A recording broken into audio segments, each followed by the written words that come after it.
Hi everyone, my name is Micah McLean and I'm the creator of Micah McLean Talks. Today you'll watch my interview with Simon Antrobus, the Chief Executive of BBC Children in Need. Please remember to like, share, subscribe and comment, and I hope you enjoyed this interview. Thank you.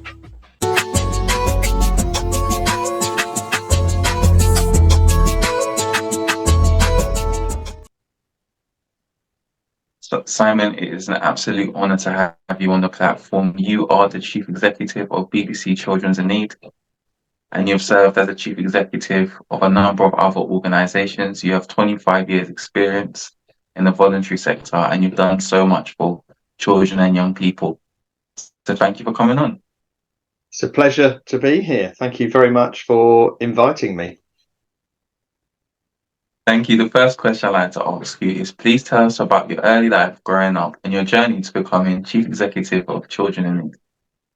Oh my word, right. Okay, so born in London, grew up with my grandfather and mum and dad in Alperton near Wembley. My parents moved out to Northamptonshire in the 70s.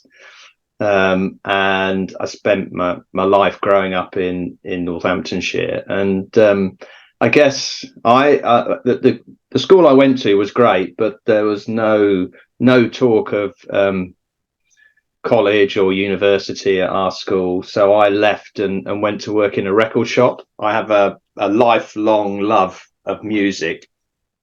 And I really enjoyed my time working in the record shop. But there was a point at which I thought, this is not going to sustain me long term.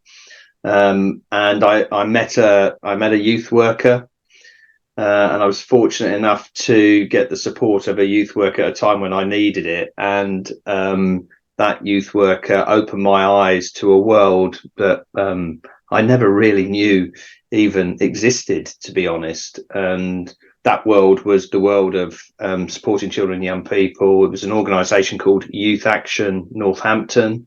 I'm incredibly grateful to that youth worker. Her name is Irene, because I can track back where I am today, right to those moments when my eyes were open to this amazing world that is the charity world, the world of supporting children and young people. And I just went on from there.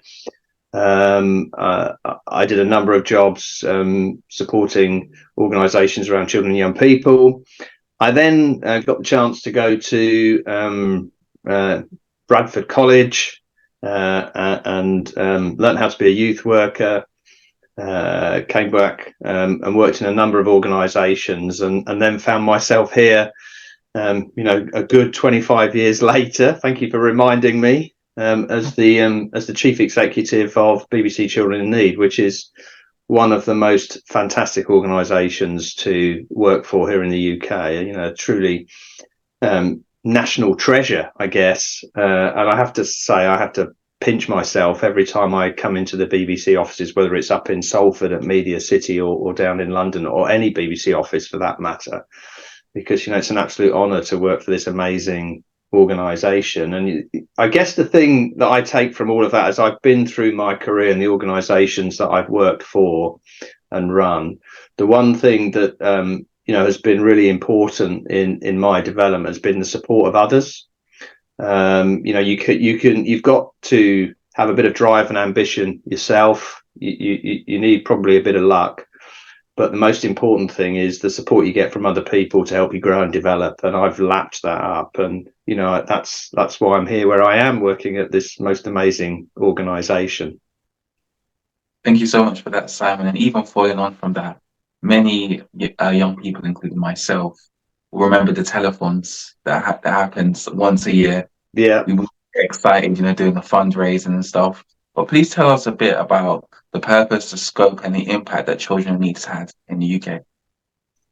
Okay, so we're going on a bit of a journey, I think, like any charity at the moment. Our real focus, as you rightly pointed out, is children and young people in the UK today, and helping and supporting them. So we start with this real focus on children and young people being safe, happy and secure. That's really important to us. Are they safe in their lives? Is there happiness, and are they secure?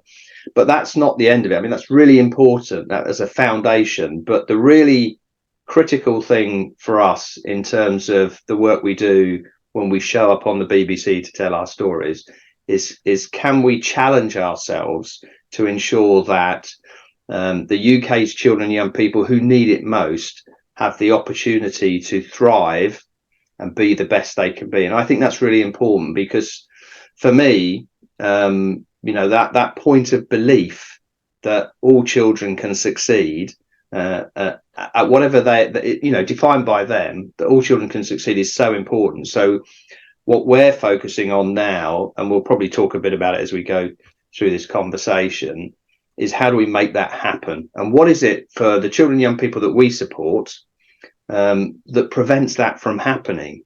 And for us, that's really important. So how do we overcome those barriers?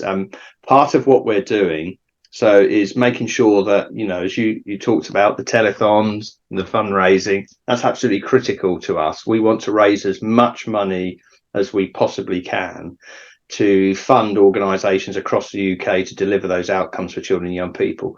But equally, I think the important thing is we are a children's and young people's charity. So our role is also to celebrate the brilliance and the dreams and the ambitions of children and young people, and to celebrate them as an asset to the UK, particularly the children and young people who need us most, who we support. So there's an important role to play in terms of generating income in challenging times, and equally there's an important role in terms of celebrating children and young people in the UK today. And I think that's, for a children's charity, a UK-wide children's charity, those are two, vital ambitions to have. Thank you. And even following on from that, I was reading that, that the things such as the cost of living crisis and post-pandemic has issued a lot of challenges for a lot of charities and businesses. So what has this impacted you in any way? I know that after the pandemic, the telephone was cut from, I believe, from its normal time to about 2 hours. So how has it impacted children in need as well? Okay, well, I mean, the first thing is, I think when we think about this as children in need, post-pandemic, what we're looking at, we're looking at two things, I think, which was sort of on their way anyway. And then what the pandemic has done is heightened that. So we have to be very mindful of them. The first one is the real challenge that the children and young people we support face now, the consequences of the pandemic. Our research has identified, that there's increasing uncertainty for children and young people. For some children and young people, there's a continuing sense of isolation. I think built on that is a real growing national ticking time bomb around mental health for children and young people, which we have to do something about. We have to intervene early on. And then I think there's the whole issues around poverty and the cost of living, which again has been heightened and worsened by the whole experience of the pandemic. So those things give us a real challenge as an organisation and a real ambition to resolve them, to help the children and young people navigate through those challenges. And then alongside that, as you say, we've had to rethink how we show up as a charity, how we celebrate children and young people, as I mentioned, but how do we tell the stories that we're known for? How do we play our part with our appeal, with our colleagues at the BBC?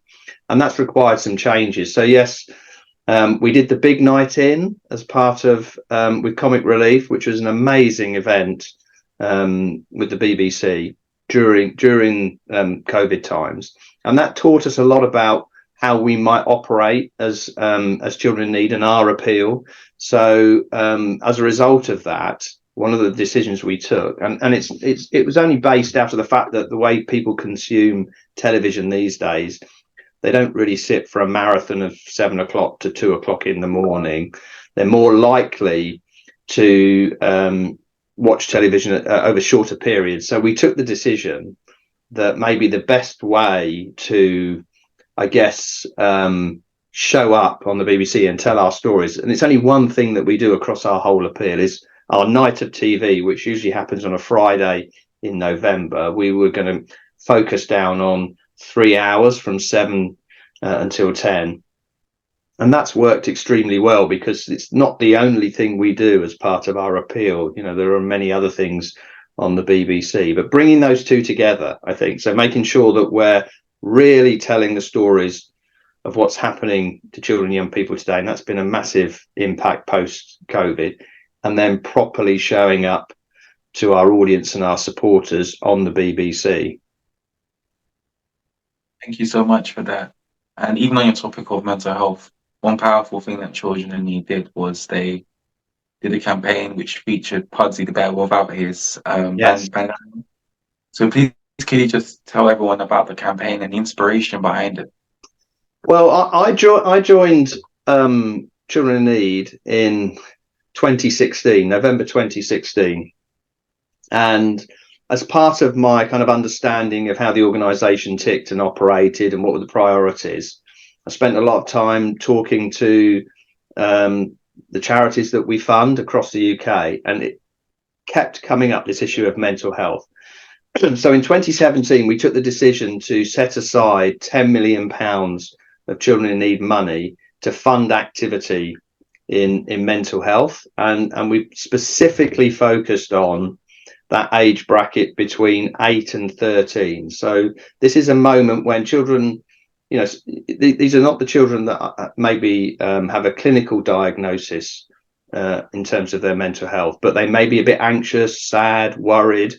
And if you don't intervene early and support them, it could lead to more entrenched mental health problems as they get older.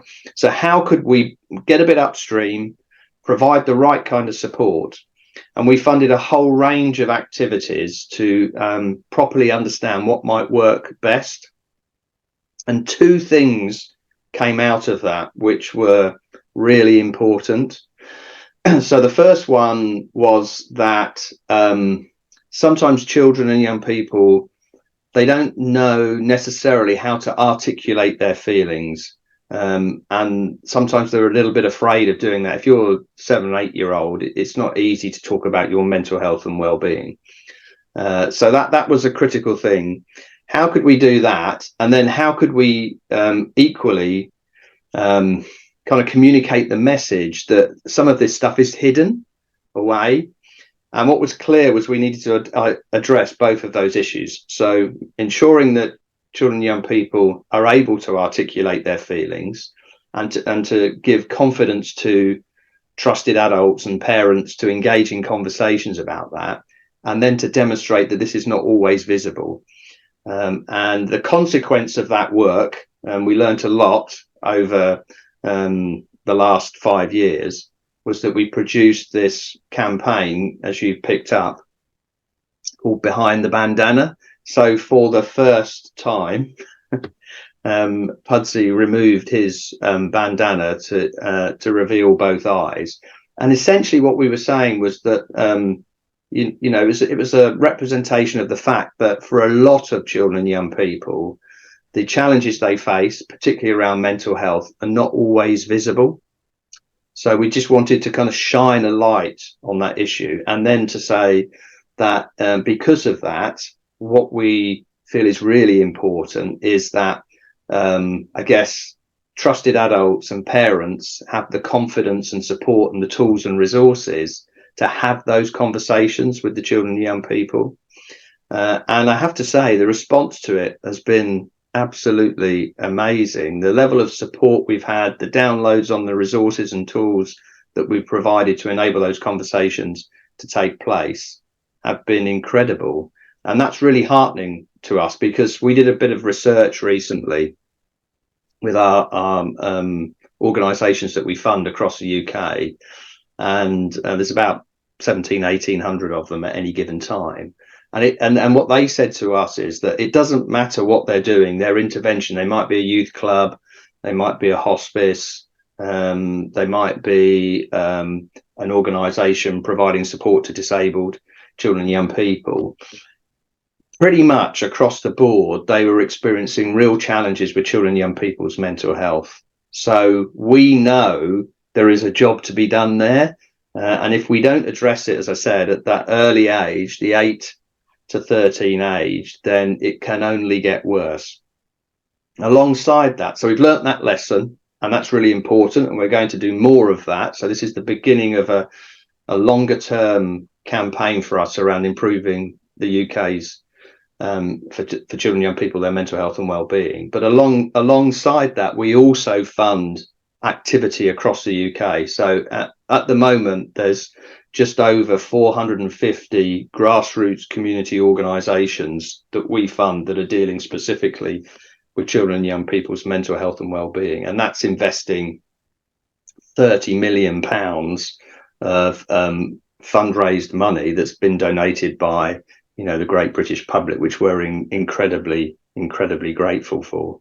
So a lot done and a lot learnt, but much more to do to really kind of improve the health and well-being of the nation's children and young people. But it's a really important thing to us. We genuinely believe this is one of the most critical issues that needs to be addressed in the UK today. Through the BBC Children in Needs programme, A Million Me, we learned that an early intervention approach is particularly important for those going through the transformative years of 8 to 13, as it's during these years that many concerns around mental health first emerge. Conversations help children and young people to acquire the emotional language to talk about the things that matter to them and explore how they are feeling. We know that children and young people value positive relationships with trusted adults, whether that's at home, in the classroom, or in the community. It's through these relationships that young people can engage in conversations about positive mental health so they know who to turn to when they need to seek help. It's important that young people feel equipped to do this before challenges escalate. Starting a conversation and helping young people to work out problems by talking about them can contribute to feelings of resilience, a key strength we all need to cope with life's adversities. We know that there is power in these ordinary conversations with young people, which can take place through everyday positive relationships with trusted adults. It's never too early to start a conversation about feelings, and trusted adults should be reminded to have the confidence to do just that. Just ask.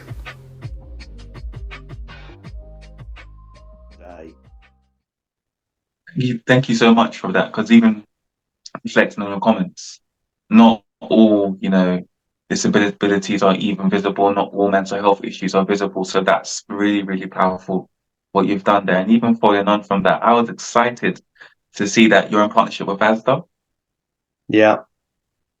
So how vital is Asda support in helping children? Well, Asda have been an amazing supporter. So one of the wonderful things about Children in Need is that a lot of organisations, commercial entities, corporate organisations want to join in partnership with us.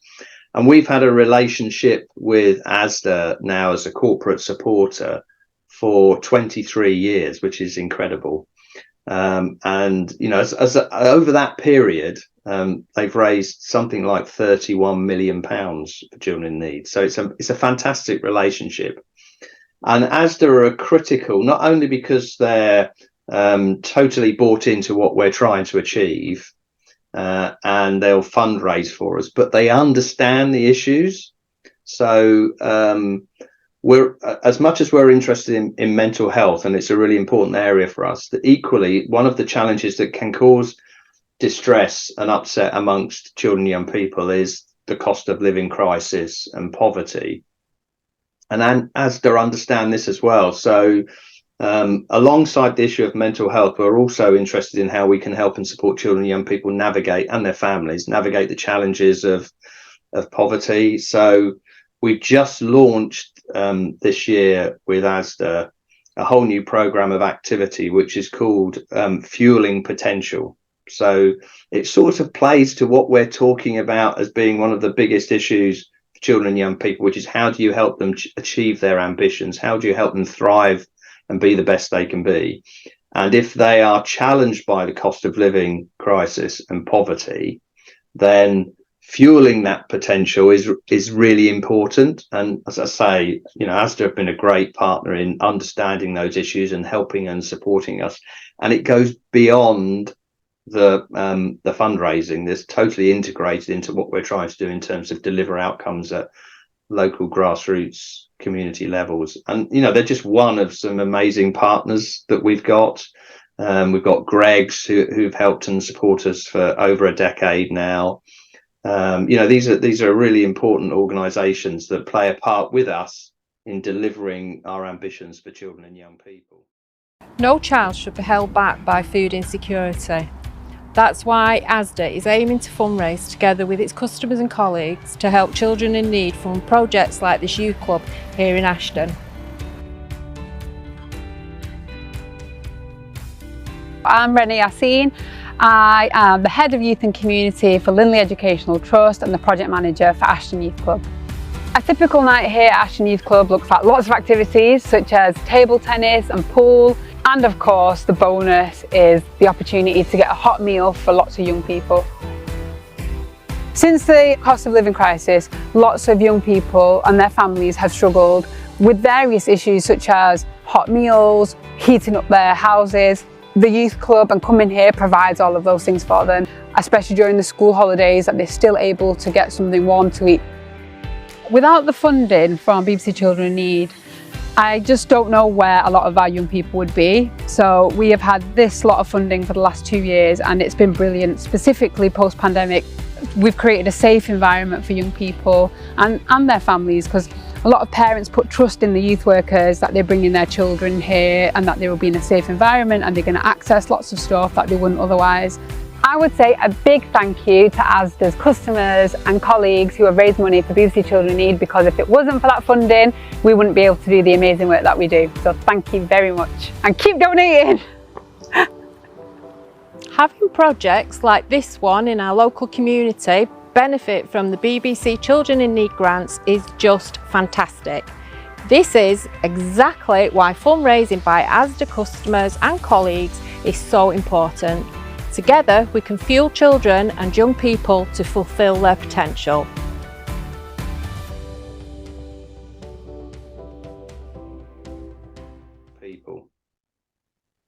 Thank you so much for that. And going back to your experience, you have 25 years experience in the voluntary sector, and you've also been the chief executive of a number of organizations. So what advice would you give to somebody that would like to be the chief executive of a voluntary sector organization? Oh my word. Oh my word.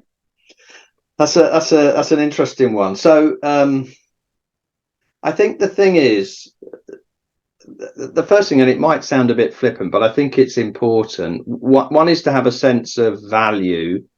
So if you, in this world, if you want to get on within the charity, you have to be committed to making a difference. I think that's really important. And I think as well, alongside that, one of the things that has helped me is I've got this kind of sense of curiosity. So I always want to know what's going on. Why does it tick like that? What's making that happen? How can we learn more about that? And I think that sort of stood me in good stead. So I think that's important. I think you should always try and surround yourself with good people. I think part of my the experience I've had, the opportunities I've had in the voluntary sector is my sense of curiosity, my sense of purpose, which is really important to me. But I think the most important thing is being willing to learn and to learn from others, and to be really committed to learning from others. So as I say, when I go right back to those early days with that youth worker Irene, being able to learn from Irene, to learn from other colleagues as I've been going through my career, has been absolutely crucial. And then the hardest thing, the most toughest thing, which I even have to challenge myself with today, is that if you want to get on you have to put yourself in difficult situations. You have to challenge yourself.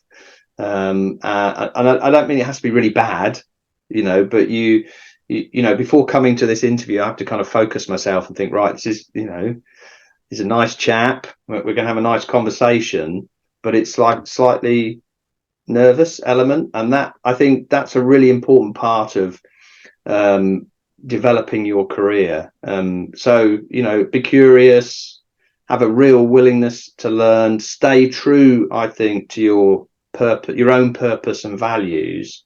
I think they're really important things. And then alongside that, be prepared to challenge yourself at things and accept, the most important thing, which it took me a while to learn, but I think is critical in all of this, is that sometimes it won't work out for you.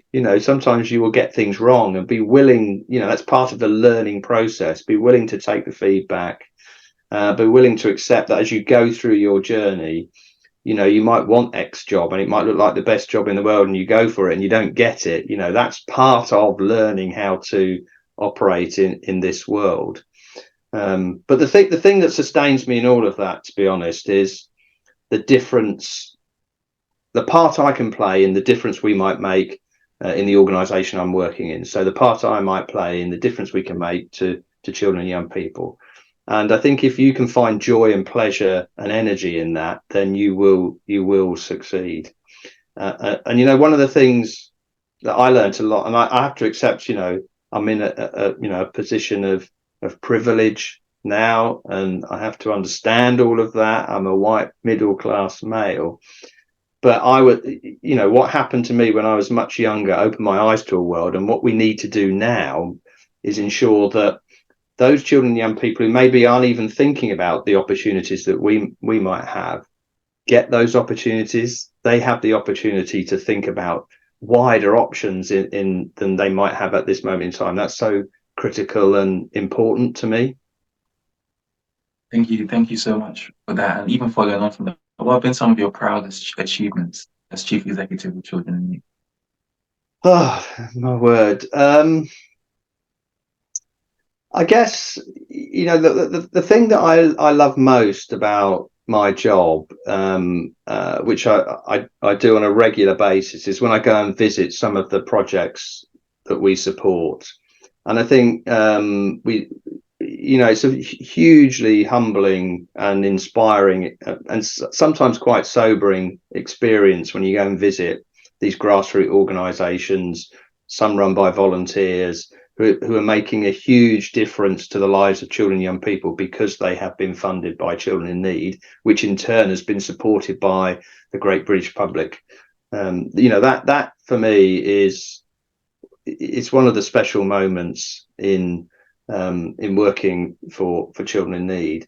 I think as well, when we did that work around mental health, it was called Million and Me. It's about the million children and young people who probably growing up feeling anxious and worried and concerned about their mental health and well-being, and being able to invest in services and support and innovation that will make a difference to their lives, and then seeing those recommendations come to life and building that into Behind the Bandana. I think that's an incredible moment I'm very proud of. We've done some work as well in Children in Need.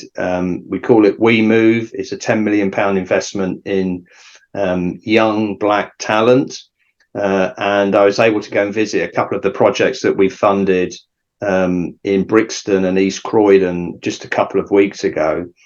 Absolutely amazing, inspiring projects that we probably wouldn't have been able to fund several years ago, to be honest. And to see this organisation go on a journey where it can help and support some of the most talented children and young people who wouldn't normally get those opportunities is a very proud moment. And I say just working for the BBC, to be honest, I love the BBC. I think it's the most amazing institution. It's got huge potential. It delivers so much to the UK and globally. And to play a part as the Chief Executive of Children in Need in and of itself is amazing. And then finally, I guess the thing that I love most is I work with some incredibly talented, passionate people.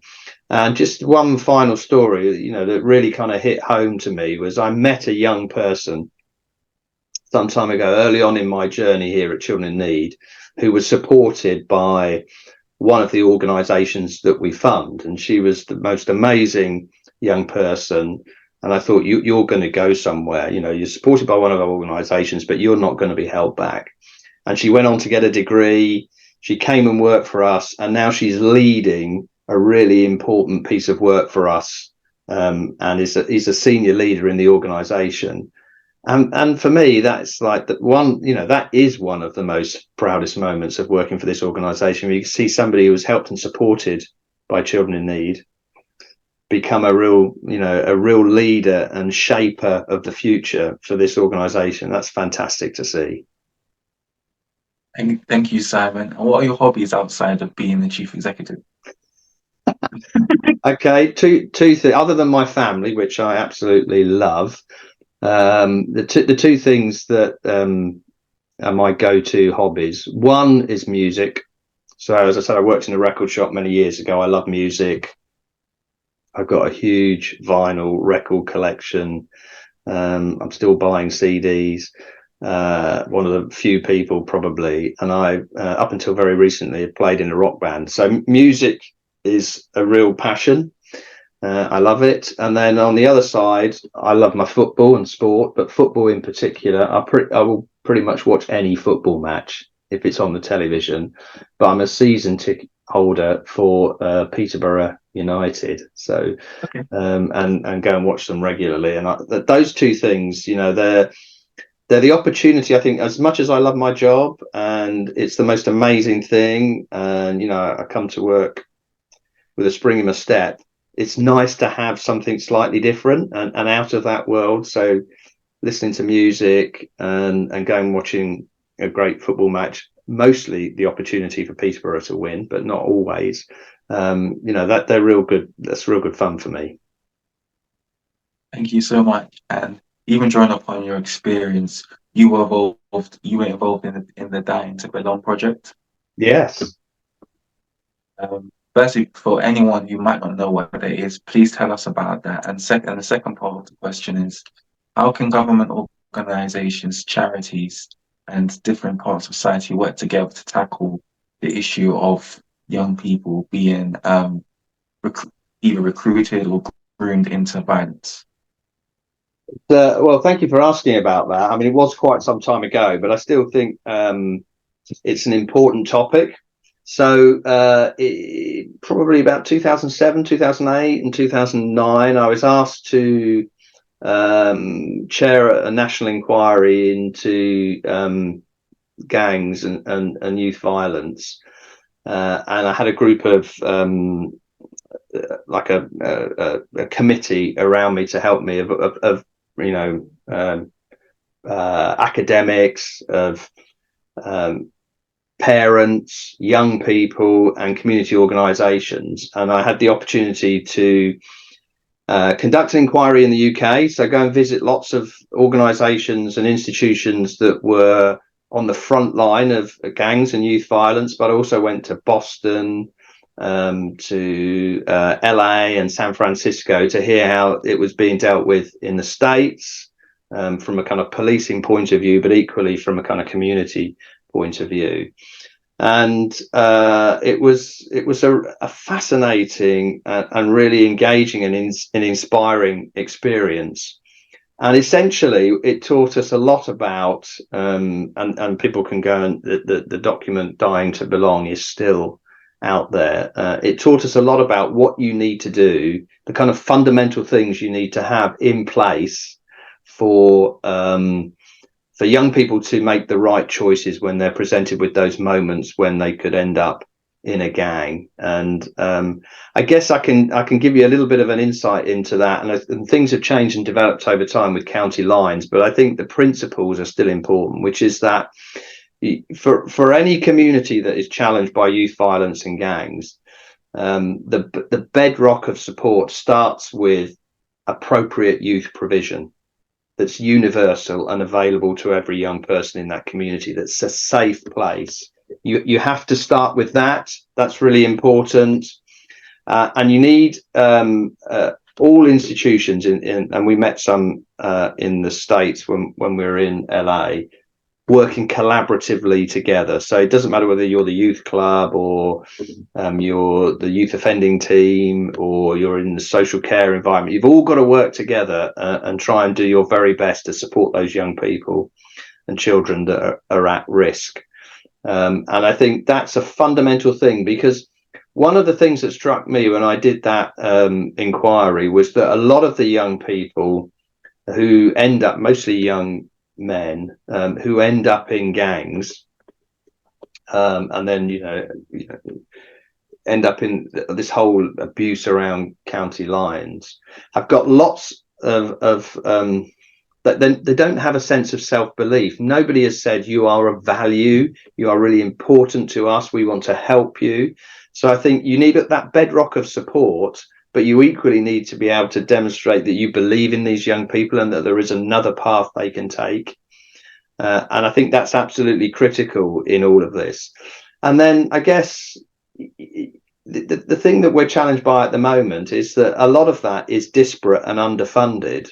And I do think, that those things need funding and support beyond the work that Children in Need does. We fund a lot of youth work across the UK, which is a fundamental community support environment for those children and young people. But it needs to be much more coordinated and much more widely funded with government investment as well. So that's what we learned. Provide that support. Make sure you're talking to organisations that have lived experience in this space. Make sure those organisations are in the heart of those communities and not just parachuted in, and that it's about engagement of those young people primarily. And then ultimately, you have to have underneath that, you have to have a level of enforcement. You can't exclude the police in that process. And there are times, sadly, when it gets beyond, the confines of working from a youth work perspective and engagement perspective with those young people. But if you start there before you start at the enforcement end, you've got a greater chance, I think, of taking those young people on a journey. And I'm pleased to say, I'm summarising quite a detailed report. I've probably got a copy here. This is it. I don't know if you can see that. Dying to Belong. We submitted it to government. And this is back in 2009, and they took on the recommendations at the time and implemented a whole lot of what we were talking about. And over time, I think, and it's been updated and revised, the whole publication. We've grown to understand that organised crime shifts and changes when you start to put interventions in that start to deal with the way things are operating. So the whole issue of county lines has come in, and that's something that preys on the vulnerability of those children and young people.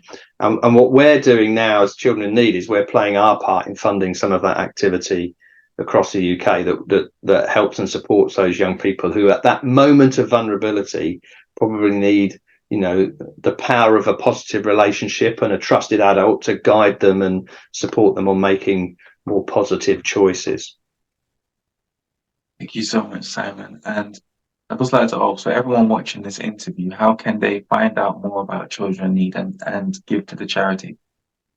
Okay, well, we're always grateful for the support that the great British public gives us. We rely, although we've got our corporate supporters and we've got the fantastic work that comes out of schools, we rely on very small donations from a large number of people across the UK. If they're in any way motivated to help and support us, then they can watch our broadcasts on the BBC. We're just about to kick off our campaign for this year, which runs from September to November. So we'll be all over the BBC in the coming weeks and months. They can go to our website. So if you just type in Children in Need, if you Google Children in Need, we'll come up. And there are many and varied ways to donate and support us and help us on our website. There's also information about projects that we fund and the activities that we undertake and all that work we talked about earlier about behind the bandana is on there as well. So as I say, we're really grateful for the support we get in incredibly tough times for everybody. The fact that people still come out and want to help and support children in need is inspiring. Thank you so much, Simon, for such a great interview. I thoroughly enjoyed interviewing you. I'm sure my audience will enjoy it as well. Thanks very much. It's good to meet you and happy to help out. Thank you so much. Speak to you soon. Thanks a lot. Leave you on an upbeat note now, courtesy of BBC Children in Need. Each year, the Children's Choir is one of the highlights of the television coverage, of course, which starts in just a few minutes. This year, it'll feature pupils from Hadley Learning Community in Shropshire. We'll leave you with an exclusive preview. From all of us here, have a good weekend. Bye for now.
For watching this interview. Please remember to like, share, subscribe and comment, and I'll be back next week with another interview on the Micah McLean Talks YouTube channel.